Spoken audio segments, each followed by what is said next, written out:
Welcome to a special documentary where we visit the spectacular Mayo Islands along the wild Atlantic Way, from the smallest islands like Claggan and Inishkea to the larger islands like Clare Island, Achill Island and Inishturk. Many of these islands have a rich history and heritage, breathtaking scenery, pristine waters and unspoiled beaches. But is it enough to secure the future of these islands? And what are the challenges facing the islands' communities? Well, many share their stories with us in this documentary entitled Mayo Islands, Its People, Stories and Future.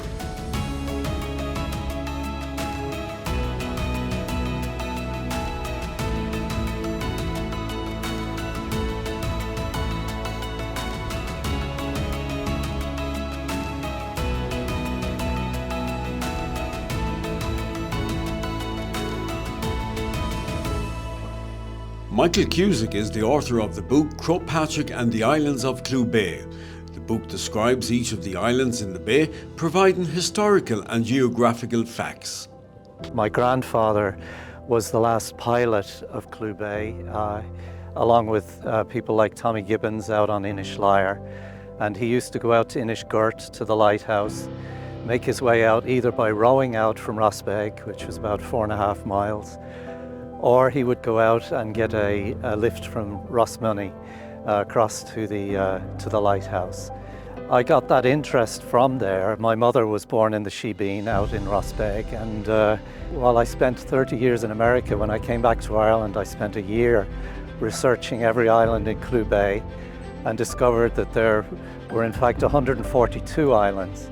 And of course I've been questioned about that by the locals, who say there are 365, but anyone who has a sonar can see that there are about 223 right underneath the waves, so that would make up the 365.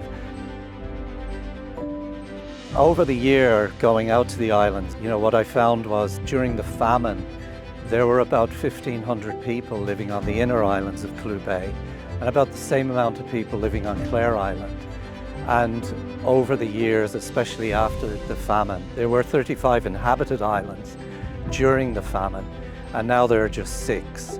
So you've got 6 that are fairly close to the shore, and then you've got Clare Island, of course, which now has about 168 people living on it based on the last census.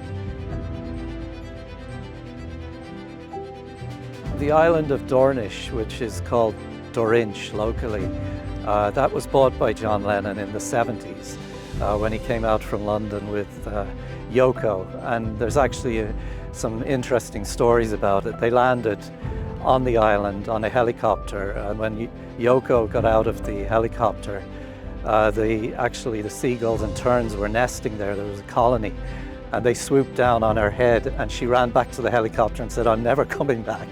So when John died, she actually sold it to the Gavins and gave the proceeds of the sale, which was about £30,000 at the time, to the Crumlin Children's Hospital.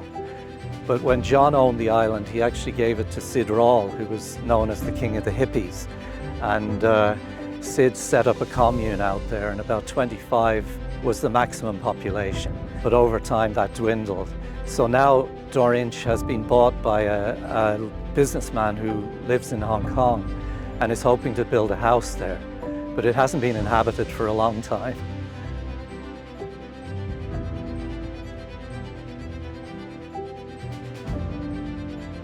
The worst disaster Westport ever experienced occurred here, right here at the quay, when a ship from Achill went down, and it was actually a hooker that came across. There were 4 of them.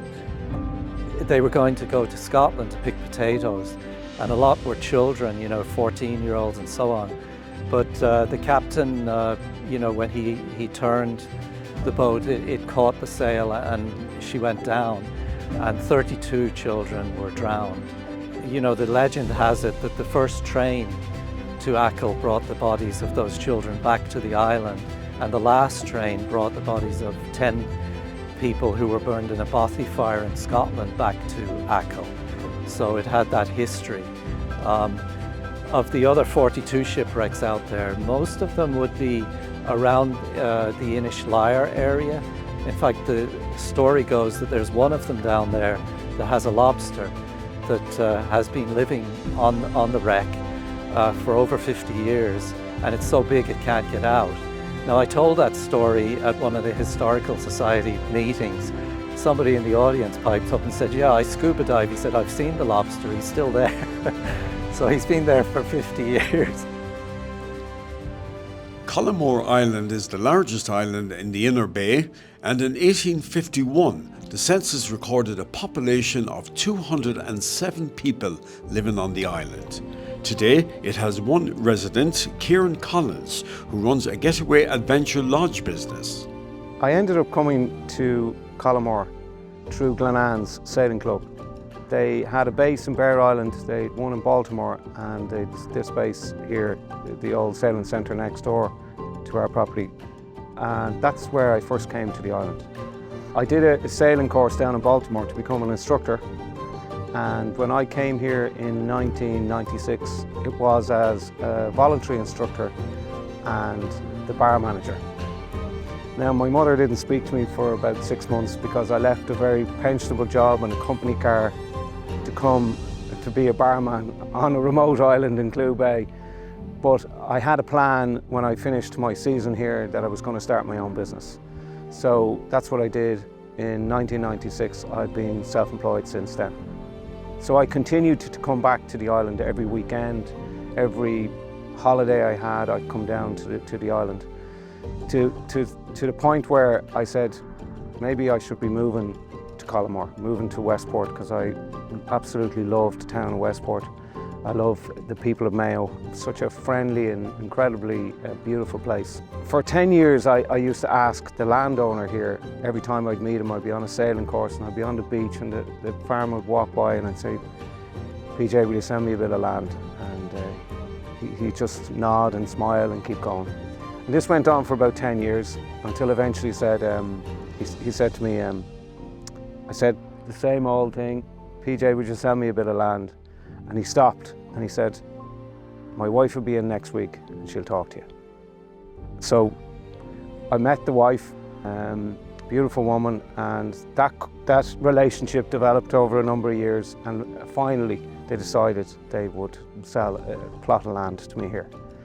There's 81 islands, named islands in Clew Bay, Collonmore being the biggest, as I say, in the Inner Bay. It's about 1 kilometre from the mainland, and it has one resident, which is the business now, Collonmore Island Lodge. Back in 1851, the census at the time recorded 207 people living here on Collonmore Island. And the last person then left in 1966, the year I was born. So I was destined to come here, really. The old schoolhouse is just around the corner here. All the islanders used to travel into that schoolhouse.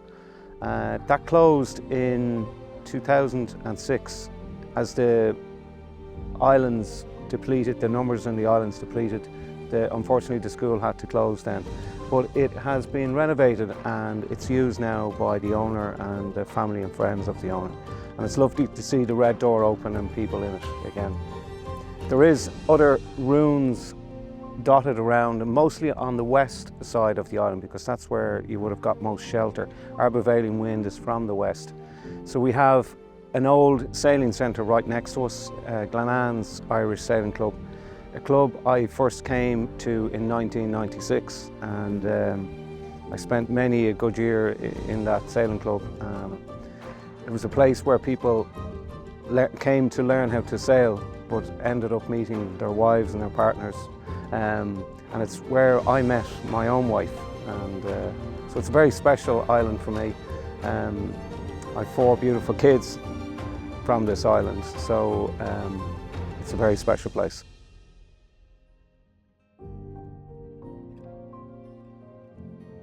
Clare Island is the largest of the islands in Clew Bay. The population of the island is 138 people according to the last census in 2022. This mountainous island has soaring Atlantic cliffs with a unique 2-towered lighthouse. Living on the island is internationally renowned singer-songwriter Niall McCabe, But as a musician, touring abroad brings its own challenges. Growing up on Clare Island from 1981 onwards, it was very, very different from now. Very often when you'd have the swell in the winter time, you'd have to take a small boat out and hop into a curragh in Runa and then dart in to the pier and back out again. So the connection was a lot more stressful and a lot less frequent. But today we're serviced by an awful lot of ferries, a huge, great cargo service, great ferry service on Clare Island. Better than most other islands on the country. So that's a huge difference between now and then. But we all went to school here. My mother's a teacher. We all had to go to secondary school on the mainland then. So I guess in a way we all had to grow up and move out of home very early. Even though we always came back at the weekends, we definitely had to grow up fast and get out quick. And so when I went to college, I stayed on the mainland, and I've been attempting to make a career out of playing music since then, and living in Cork. During the pandemic then, I had the opportunity to move home, which I wanted to do for a long, long time. And I jumped at it and took it, and I've been living there since. And of the 7 children that my parents had, there's 5 of us now living on Clare Island, which is the most for a long, long time, since we were kids really. So a lot of people came back. There's a hub, a digital hub on Clare Island now. That was one of the things that was developed during the pandemic and before, but it just came at the perfect time. I think it's fair to say that if we didn't have the digital hub, there'd be a lot fewer people, able to work from home on Clare Island, or not that they wouldn't be able to, but they wouldn't have been inspired to. They wouldn't have been shown that you could do that. So I think that's a reason why it's very important, and why broadband is very, very important for the island. Some of the biggest changes are definitely around ferry service. We have just the most amazing ferry service of any of the islands. Especially during the summertime. Multiple boats every day, cargo service. The connection, the digital connection, social connections are just so different from when I was growing up. Like, we didn't have the internet, obviously, but we didn't have social media. We didn't feel connected to the other islands the same way as we do now. You can feel like you're part of groups that you never felt part of before. Myself and my partner, we opened up a little bakery cafe, set up in an old shipping container just down by the pier, and that's been great. It's been a lifeline for us, and I think it's added to the island. The more we have here, the better, as far as I'm concerned. And the social life is it's unique. Obviously, you know everybody. So I mean, you can always call into somebody and have a cup of tea or coffee and have a chat. But we have a community centre. During the summer, we've a few cafes. Clare Island Oven, my place. We've got the Stone Barn, and people get together there and meet up. People socialise through sports. So, people that don't drink, they get together. Football. We had a football tournament last weekend. Clare Island won the All Ireland, both men and women. So that's a great way for islanders to socialise too. Being a musician and a songwriter, obviously it's a double-edged sword, because it's the perfect place to write songs and to be inspired and create things. But it's a very difficult place to be a musician and to try and make a living out of it. If you imagine somebody who is living on the mainland, they can hop, even if you're out in Runa, you can hop in your car, drive to the gig in Clare or Cork or Dublin, play your gig, and then come home. Whereas, especially during the winter time, I've had to go out maybe 2 days ahead of an event to make sure that I'm there, because the swell has been so bad. I was doing a radio interview and I had to go out 2 days in advance and hang around just to do it, which is, it's funny, but you do it. Of course you do.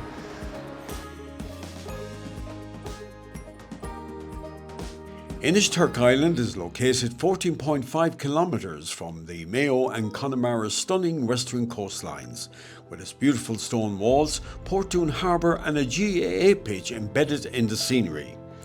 In the 2016 census, the population of the island was 51 people. In the 2022 census, the population has slightly grown to 56.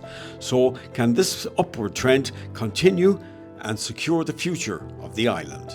I've great childhood memories of coming here with my two younger brothers, and we'd go up to Grandad's house and chase the goose around the fields and all the sheep and going to the beaches. We did swim weeks for ages. And now I'm back working here in the club, the community centre, and it's my third summer working here. I absolutely love it. Normally you'd hear about islanders leaving the island to find work, but I've come into the island to find work. I'd love to live here for a couple of months every year. It's so peaceful, you know, it's a complete break away from the mainland. It'd be the dream to have a house here. So I've been here now a couple of months. My mum sent my CV off to Joe Salomon, who's the manager here of Inishturk Community Club. And I got a phone call a few days later to say, would you like to take the job? The rest is kind of history then. I made my way down here in April. Been here ever since. The odd trip back home for the Dublin games, you know. That's how I got here. I'm planning on staying for the winter time. Myself and Deborah, a girl that works here, we are hoping to set up a Meals on Wheels for the island for a lot of the older generation in the winter time. Because the club isn't open all the time, the kitchen's closed, so we'd like to do a few pre-made meals just to dish out and make sure everybody's getting fed and being looked after over the winter. As an outsider looking in on the island, I feel like it's evolving, it's progressing. In a way, it's good that there's so many people wanting to come here and there's tourists wanting to come here. The island needs that, of course, but I just hope it doesn't lose its own identity, because people come here for the peace and quiet, for the nice relaxing time, the beaches, the water, the fishing, and I'd hate to see that part of the island die, that culture and heritage that the island has. I'd hate to see that die, you know, but it's evolving. What I love about Inishturk is the people, how they all look after one another, how they took me in with open arms, like I'm a stranger, an outcast if you'd say, and from the first day I got here it was nothing but love and welcoming feelings is what I got from the island. I love the water is beautiful, the scenery, the landscape, it all just comes into play, but definitely everything goes back to the community on the island.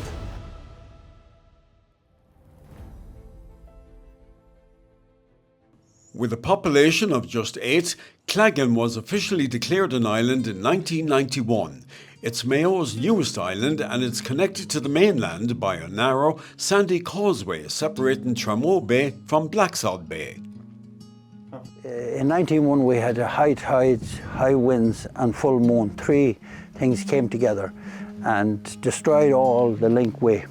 There was nothing left. We were becoming an island, a channel cutting through, and I talked to different politicians and had a lot of sympathy but no real solution to our problem.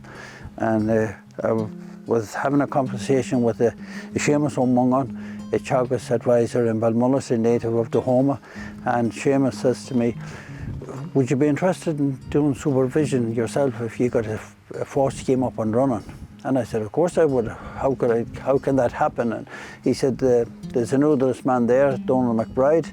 Go over to him and tell him what you have in mind. And I visited Cork University, Dr. Tony Luce there, and I'd explained to the problem we had, and he had the information when I got down to meet him that it should be depositing material there, and how right he was.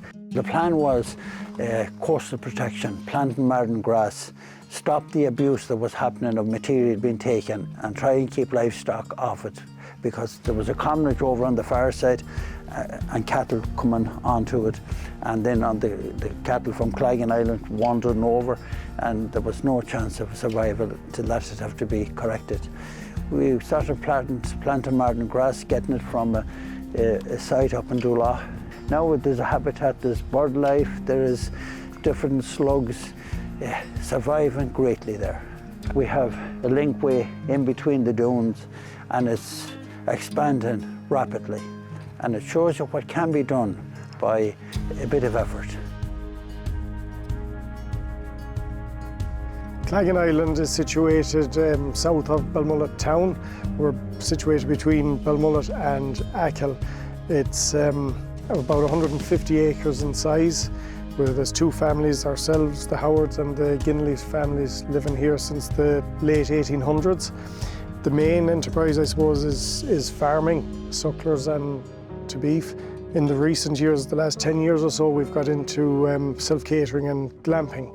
I suppose going forward, we'd hope to, we've 4 boys, myself and Mayo, we've 4 boys, and we'd be hoping that one of them might take an interest in it and push it on or bring it on to the next step and see where we go from there. We're accessible via a causeway through the dunes, so there are certain times on high tides and spring times where we might be cut off for a couple of hours, but in general it's passable 95% of the time. So it's, I suppose it's unique in that sense. On the farming front, we're lucky enough that we have good land, it's good quality soil and that, and we have done a lot of reseeding over the past 10 to 15 years. We've put a lot of emphasis the last few years on the breeding of the herd, mainly Charlie and Limousine.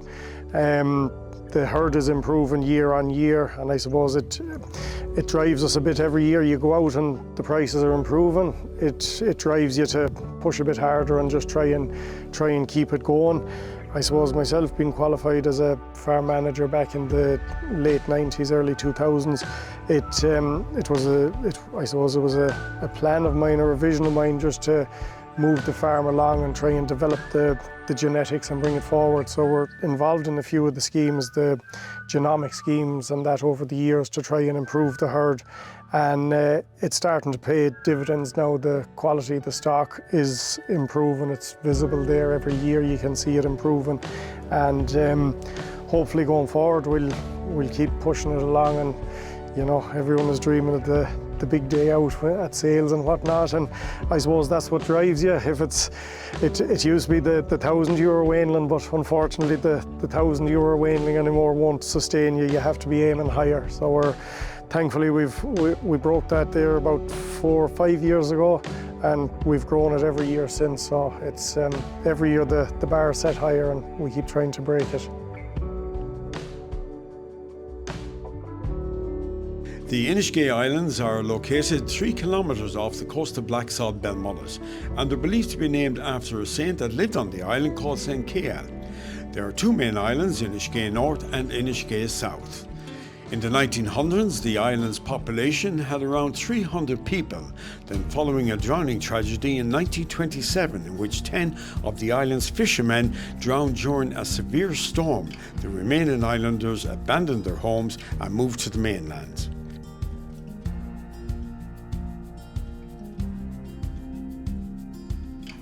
Hello, my name is Toby Bradshaw. I'm a skipper and tour guide for Blacksod Sea Safaris, and I wanted to welcome you today to the Inish G Islands. I'm here on Inish G South. There are 2 islands and we visit both of them on our tours, the north and the south. The Inish G's have got a magical and mystical attraction to them, and I fell in love with the place over 60 years ago as a child coming visit here, and I've no doubt that if you visit you'll find the very same thing. It has a magnetic pull on you when you come out here, and it has a history all of its own, unique along the western seaboard of Ireland and all the islands. There was even Bronze Age settlements found out here in archaeological dig done in the mid-20th century, and these islands have been used as trading posts along the western seaboard for millennia. One has to remember pre-Columbus times, these islands were the edge of Western Europe. Out west of us here that you see in the wide Atlantic, that was the edge of the world as far as anyone was trading was concerned. So they've been a long time inhabited, but tragically in 1927 there was a drowning here which had a major impact on the settlements on both islands. In October of that year, 1927, a number of the fishing fleet were out at sea in the October evening, and a sudden squall got up which turned into a larger storm, and at least 10 of the fishermen were drowned that night, which had a major impact on the ability for the island to survive 10 was a large number of a proportion of the working adults on the island. At that time, the habitation of the two islands was around 125 persons, of which only about 30 were working men. The islanders gradually had to resettle and abandon their islands, beloved islands would say, and settle on the mainland. Many of the descendants of the islanders still live on the mainland there. The islands, of course, back in the 10th century were regarded as one island. It was referred to by a bishop in his writing in London in the 11th century of a letter here as the island of Inish G, not the Inishkees. And it was only in the last millennium that the islands were divided into north and south when a storm must have broken through the channel between the two islands.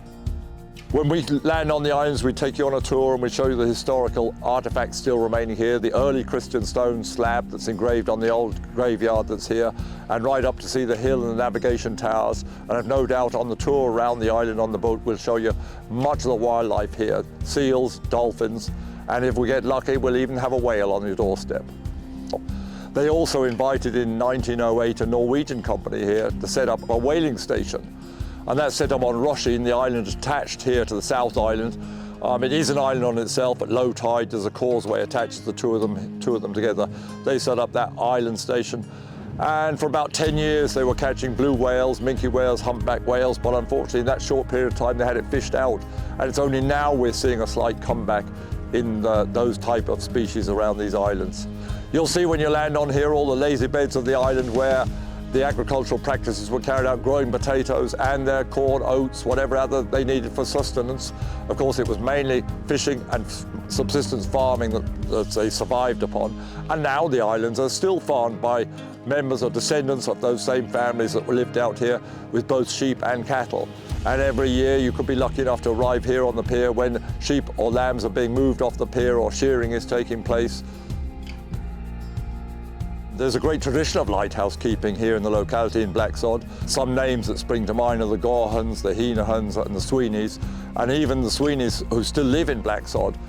Gerard was a lighthouse keeper on Eagle Island and still is in Blacksod, and Vincent is the attendant there in Blacksod. And it was those lighthouses that gave me a huge attraction to the area. I can remember being inveigled by the lighthouse keeper at the time in Blacksod, being taken out of Black Rock as labour to hoist up on the derricks their coal to take out the lighthouse, because at that time the light keepers only survived, or the heating was by coal. Oil was used only for lighting the lamp. It wasn't used for cooking purposes at all. So every summer, two boats would head out there with coal. I believe it was the Meenahans and the Sweeneys would take it out, and a number of younger people, we should call them, to be correct, were used as the labour on the derricks out there hoisting up. And I can remember being hauled up there on a rope. You'd sit on a boatswain's chair and hope that you were taken out at the top of the swell. Otherwise, if you were gone at the bottom of the swell, you'd take a dunking in the water. And those are the memories that brought me back here. Memories I have a fondness of growing up in the area. And I hope it'll bring you back to the same spot. And I can show you things that I fell in love with all those time ago, that I'm sure the attractions and those same events will bring you back again. Inishbiggle Island lies between Ballycroy and Achill Island and has one of the strongest currents in Europe. Michael Lennon has been living on the island all his life. In recent years, he's been ferrying people to the island to enjoy the loop walks and the panoramic views of West Mayo. Michael also likes to reminisce about growing up on the island and sharing his stories with visitors. But Henry, in my young days, it was absolutely gorgeous. Absolutely gorgeous, you know, going to school in the national school, there was 33 children in a one-class national school on the island, 33. There was 120 people in total, Henry, living on the island. 61, 62, them years, 120, 130 lived here at that time, Henry, on the island. That was the total population. There was 33 in the national school. They were all self-supportive as regards you know, they had their own crops, their own potatoes, right? They had their own pig and the fish, they'd done the fishing and all that. There was loads of food. They were self-supportive all the way. Grew their own crops, milked their own cow, made their own butter, dug their own potatoes, sowed their own vegetables, carrots, cabbage, everything. It was all there in their grasp, Henry. It was so easy. And you know, everyone just kept working, enjoyed every bit of it. They loved it. Yeah, and that amount of people and that was never, and it was always good times. It was lovely. Absolutely gorgeous, Henry. The evenings, the young lads, the game of football. You know, now it wouldn't be Gaelic football, we played soccer. played a good bit of soccer and that, and you know, a lot of the lads very good at soccer at the evening time, and then at night in the winter time, cards, darts, and the later years then, Henry, was pool. The pool table was there as well in the house, so all of that type of thing, that was our line of, you know, keeping going and that and enjoying. That's what we love. Each year we hold the annual festival and that, and there's, you know, some of the years now we get 200-300, maybe 400 people to visit, you know. John Munley Gisala runs the festival here on the island. He does a fabulous job. And the bar and that, and there's pub and there's grub and all that sort of thing, and you know, we kept going there with 2 boats right around the clock till maybe 11 o'clock when you'd finished. You know, you'd be ready to hop into the bed when you got home. So you'd have the 3 days, you'd be tired enough, you'd love it. Yeah, our national school now is our community centre at the minute, and we have it revamped. We got a grant there to do it up. We have the heaters in it, we have toilets, we have a shower. Everything is there, the whole lot. We have mass every 2 weeks. Father Chris Kinley comes out to say mass regularly for us here and gives us a great service, fabulous job. The doctor is out every 3 weeks for you know, for the OAPs, for anyone that wants to attend the centre. And it's in use all the time. If there's a social to be had, a meeting, the school is the place. And anyone that wants to use it are welcome to use it at any time, not locked down to anyone. For the island, Henry, too, looking at the minute now for the government and that, there's an announcement there, and there's a greatest centre for islands as regards, you know, repairs for derelict houses and old houses maybe built since the 40s, maybe land commission houses that were derelict, and there's, you know, 80% funding there to revamp those. And I could see a massive potential for loads of people to get those revamped, and the people that own them out here, you know, and maybe to let them to visitors and stuff. And you know, like down the years, Henry, I could see it kicking on again, those houses filled up, and maybe going back to the way as it was 50, 60 years ago. That can happen by the sounds of, you know, we're getting the funding in. We don't have it at our own discretion, but given that it's there now, it sounds really good. I know there has to be a contractor appointed to do all this work, but I think there's great potential. You know, the truth of it is, looking at everything and all that, we'd be very, very optimistic about the future to see, and that it will survive. I know we'll be gone, we cannot be selfish, we won't be here, but it'd be lovely to see everything going on and, you know, kicking on. And I know it will. The island will live on, like, people will die, but the island, it will still be here, you know. And there's a lot of potential, Henry, a lot of potential.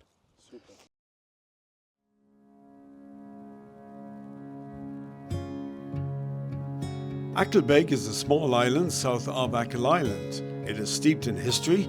Today the island boasts 1 resident and a number of holiday homes. Pat Gallagher is a well-known local historian and has a great knowledge of the area. I'm at the pier in Achill in Corron, and across the water here we've got Achill Beg. Achill Beg is separated from Achill just by a sound. Béal na Glasha, we call it locally. It's about 50 yards wide. It's a dangerous crossing. And then on the east side here, it's separated from Corron by a channel that runs out here. 5-6 knots of current running out there as the tide strengthens and goes down. Achill Beg, an island steeped in history. If we go back 3,500 years, there was Dún Beg, there was a Dún Mór on the west side of the island, and there's megalithic tombs out there. They'll be about 3,500 years since the people were interred there, etc. Achill Beg, a lot of people lived there up until the last century. In 1961, there was one of the locals from out there, Michael Pat Gallagher, got drowned. And the families that were there at the time decided that maybe it was time to get out of the place. But their houses are still there, and they use them as holiday homes, etc. In the meantime. Talking about the people that lived on Achill Beg, there was family names that I remember would be the Kilbans, the Corrigans, Gallaghers, and they decided to leave Achill Beg. There was a vibrant community out there before that. There was a school there, and there was some famous teacher out there, the Púrach, he was out there, and a lot of the people that came from Achill Beg were very well learned and educated. There was other people that left the place.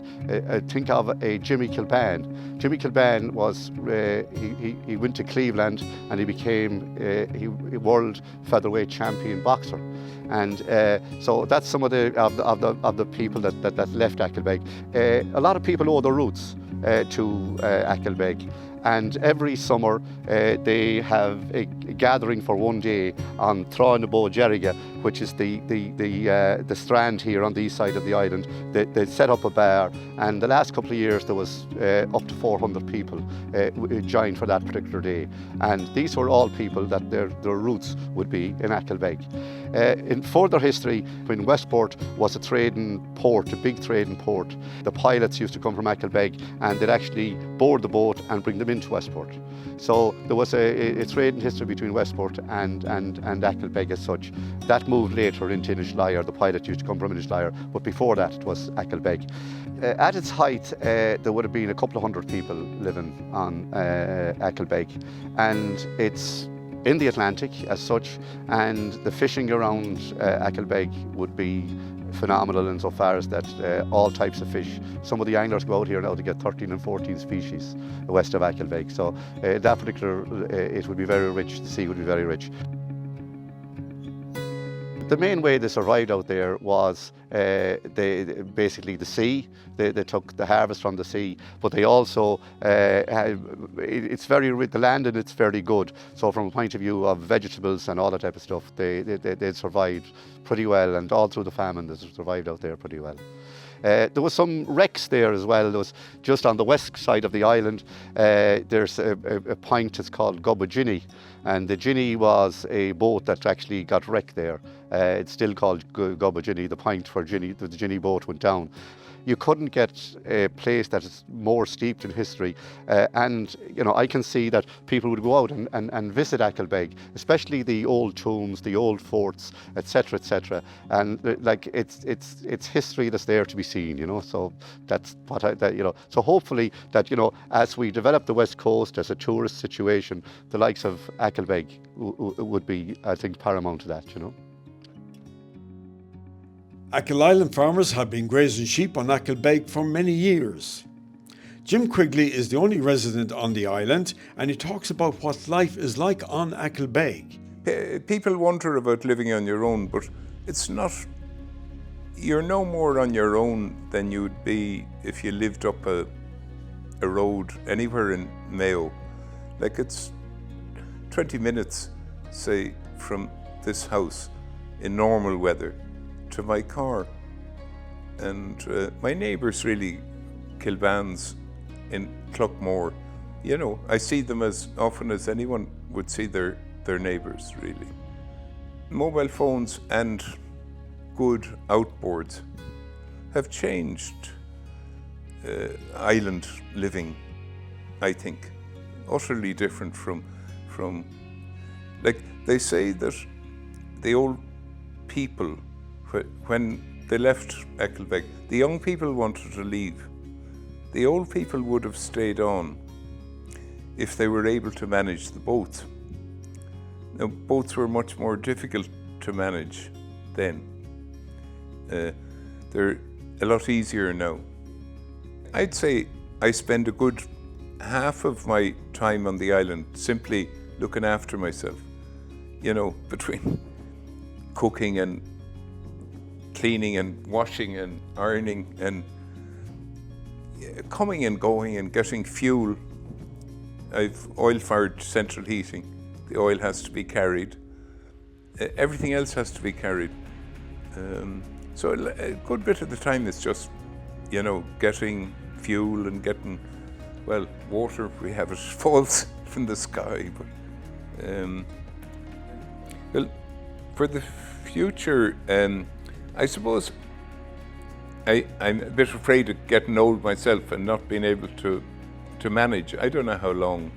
I'm 70 now, and I don't know how long I'll be able to manage here, but a lot longer than people would have been able to in the 60s when the old people left.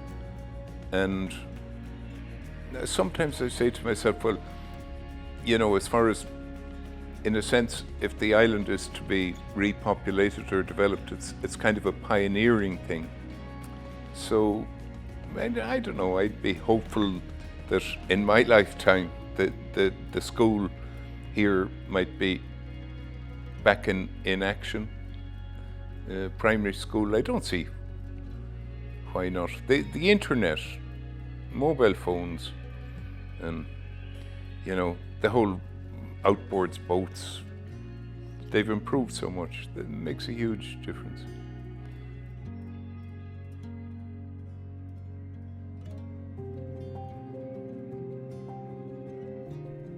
Achill Island is undoubtedly one of the west of Ireland's most iconic islands, and it's the largest island in Ireland, attracting thousands of visitors who come to enjoy the unspoiled beaches, the greenways and the many scenic locations. The Irish language and traditional music also play an important part of the local culture. Catherine Kilban returned from England to live on Achill Island some years ago and has first-hand knowledge of what it's like to rear a young family on an island. Welcome to Achill Island, the largest island off Ireland. It has a population of about 2,500 people, and that kind of increases to 10,000 during the summer months. I've come back to Achill. I was brought up, born and bred in Merseyside to Achill parents. I spent all my summers in Achill. I had 2 sets of grandparents here and spent summers here, Christmas here, Easters, and I met my husband here, and he's from Achill, and made the decision when we got engaged to move to Ireland. So started off in Dublin and headed west then after about 8-9 years. When we started a family, we decided to move to Achill to be nearer the grandparents, because it's great to have that input with our children's life. I suppose something that I didn't really have. I only spent summers with my grandparents, so it's lovely to have that backup as well and support. So Achill's a lovely place to bring up a family. It's beautiful, it's safe. There's a lot of sporting activities, loads of activities for the children. I'm out every night of the week with them doing different things. I have the backup, so I can work full time, and I have the backup of my parents and my husband's mum to help with the children and the childcare. So it's fantastic. I wouldn't have that if I lived anywhere else. And for my children, they're getting a great education here in Achill. The schools are not massively populated, but they're nice sizes, so they are getting a great all-round education. There's 1 secondary school here on the island. Obviously they're going to have to go away to university or college, and that's no harm for them to go away, but ideally it'd be nice for them to come back home at some stage. But it's great for them to get an experience away from Achill, and then they'll appreciate it a bit more when they come back. It would be lovely if they could live in Achill and be beside us, but who knows what happens in the future. It's a really difficult one to call. My favourite thing about Achill is it's always changing. Be it the landscape, the people that are around, there's always something different. It's beautiful. Every day it's beautiful. It's different every day, and it's beautiful. Even in the bad weather, there's something beautiful and charming about it.